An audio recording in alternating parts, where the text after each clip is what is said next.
ভাই তালা কিনে এনেছি, তালা না মারা পর্যন্ত নির্বাচন কমিশন থেকে আমরা যাব না, ধর্ণা দেবো। যদি নির্বাচন কমিশন শুনেছি সেন্ট্রাল ফোর্স নামিয়েছে, আমরা কেন্দ্র সরকারের যত পুলিশ আছে লাইন দিয়ে দাঁড় করান, আর তালা মেরে তারপরে এখান থেকে ফেরাও না হে মুসা ভি আয়েগা। তো এই জন্য বলবো এই বাংলা দখল করা এত সহজ নয়। ভারতবর্ষের স্বাধীনতা খর্ব হতে দেব না। আবার নতুন করে সূর্য উদিত হবে, সোনালী সূর্য উদিত হবে। ভারতবর্ষে টিএমসি পশ্চিম বাংলা থেকে টিএমসি বিজেপিকে উৎখাত করে দিয়ে তৃতীয় ফ্রন্ট অ্যারেস্ট করা হচ্ছিল, তখনই আমরা বলেছি যে নির্বাচন কমিশন বিজেপির দালাল। পরিষ্কার, এখানে কোনো সন্দেহ নেই। আরএসএস এবং বিজেপির দালালি করছে নির্বাচন কমিশন, এতে সন্দেহ কি আছে? নির্বাচন কমিশনের কোন অথরিটি আছে বা সংবিধানের কোন পাতায় লেখা আছে যে নির্বাচন কমিশন ঠিক করবে আমি দেশের নাগরিক কিনা? আমার দেশের নাগরিকত্ব এটা আমার অধিকার, এটাকে আমাকে কাউকে দিতে হবে না। আমি ভারতবর্ষের নাগরিক এবং আমি ভারতবাসী। তাহলে যদি নির্বাচন কমিশন লজিক্যাল ডিসক্রিপেন্সির নাম করে আমাকে ম্যাপিং করার চেষ্টা করে, তাহলে নির্বাচন কমিশনকে জনগণ ম্যাপিং করে দেখিয়ে দেবে।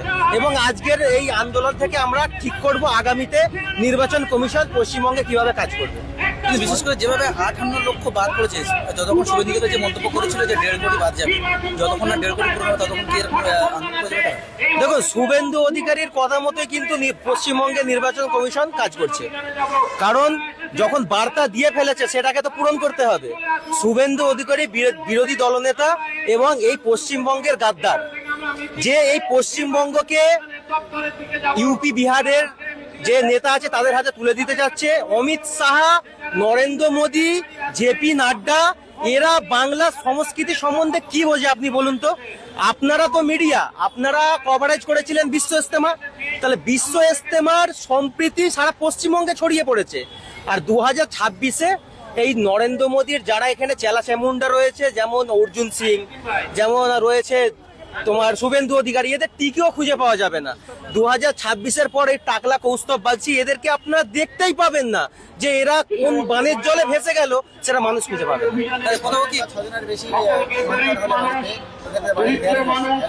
হ্যাঁ, আমি তো এটা দেখে আমি ফের সার্চ করতে লাগলাম যে আমাদের বিশ্বকবি রবীন্দ্রনাথ ঠাকুর যে বিশ্বকবি, তারা 14টা ভাই বোন। তাহলে রবীন্দ্রনাথ ঠাকুর যদি এই সময় পশ্চিমবঙ্গে জীবিত থাকতো, তাহলে এরাও তো রবীন্দ্রনাথ ঠাকুরকে পর্যন্ত হিয়ারিং এ ডাকতো, তাই না? স্বামী বিবেকানন্দ 6 ভাই 1 বোন, তাহলে তাকেও তো হিয়ারিং এ ডাকা হতো।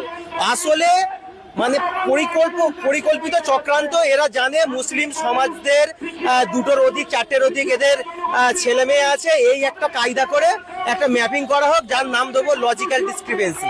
আমি যদি বলি what is logical discrepancy, who is logical discrepancy, how is logical discrepancy, নির্বাচন কমিশনের কাছে উত্তরই থাকবে না।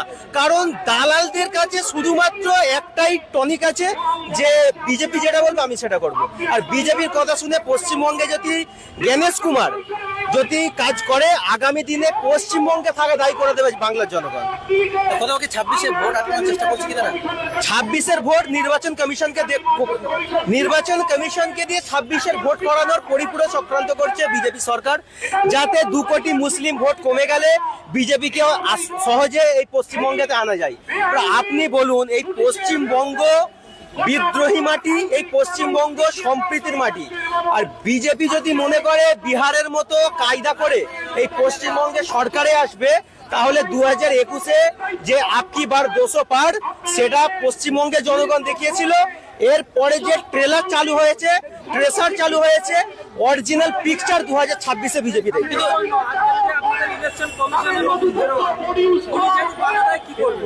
আমি তো তালা কিনে এনেছি, এই দেখুন ভাই, তালা কিনে এনেছি। তালা না মারা পর্যন্ত নির্বাচন কমিশন থেকে আমরা যাব না, ধর্ণা দেবো। যদি নির্বাচন কমিশন শুনেছি সেন্ট্রাল ফোর্স নামিয়েছে, আমরা যোগসূত্রে পাওয়া গেছে। নির্বাচন কমিশনকে বলছি কেন্দ্র সরকারের যত পুলিশ আছে লাইন দিয়ে দাঁড় করান, আর তালা মেরে তারপরে এখান থেকে যাব। আর জ্ঞানেশ কুমারকে ঠিক করতে হবে।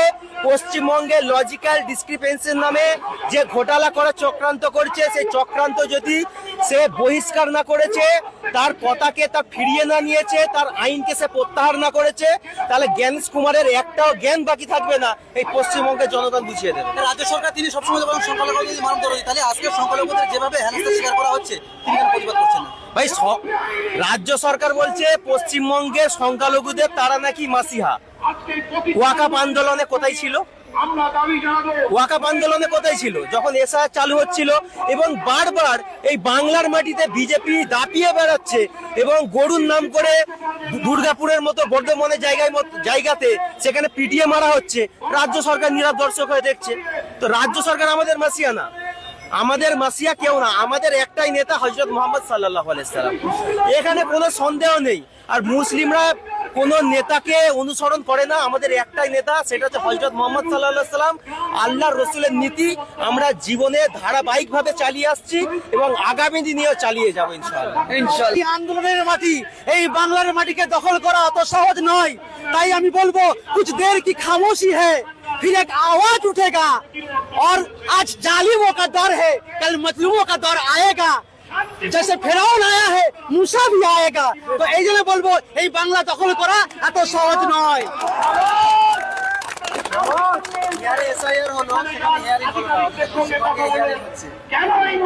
শুভেন্দুর কথাকে বাস্তবায়ন করতে হবে তো। বাংলাকে বিজেপির হাতে তুলে দেওয়ার চক্রান্ত, আর কিছুই নয়। শুভেন্দু বলেছিল 1.5 কোটি রোহিঙ্গা আছে, এখন যখন সেই রোহিঙ্গা খুঁজে পায়নি, তার জন্য মুসলমানদেরকে এইভাবে হয়রানি স্বীকার করছে। শুধুমাত্র শেখ আগে আর পরে, কারণ ছোট ছেলে, এটা কোনো একটা মানে এটা আইন, এটা আমরা কোথায় বাস করছি? আমার তো মনে হয় জ্ঞানেশ কুমার নয়, উনি মূর্খ কুমার, ওনার কোনো জ্ঞান নেই। যদি থাকতো তাহলে এই সামান্য ছোট একটা দেখিয়ে এইভাবে আজকে যদি পুলিশ প্রশাসন আন্দোলন করতে এসে আপনারা যদি আপনাদের যদি গ্রেফতার করে করবে। सर पे कफन बांधे निकले हैं, कोई डर नहीं है। একটা জান যাবে, এরকম হাজারটা জান আবার তৈরি হবে। এই আন্দোলন চলছে, চলবে। এখন এটা চোর বাচন কমিশন, অনেকেই বলছে নির্যাতন কমিশন, আমি সে শব্দটাকেও মানি।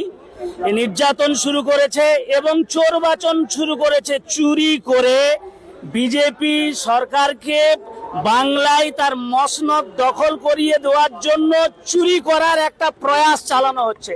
প্রথমে বলল নির্বাচন কমিশন যাদের ভোটার লিস্টে খসড়া তালিকায় নাম আসবে তাদেরকে আর কোনো কাগজপত্র দেখানো লাগবে না।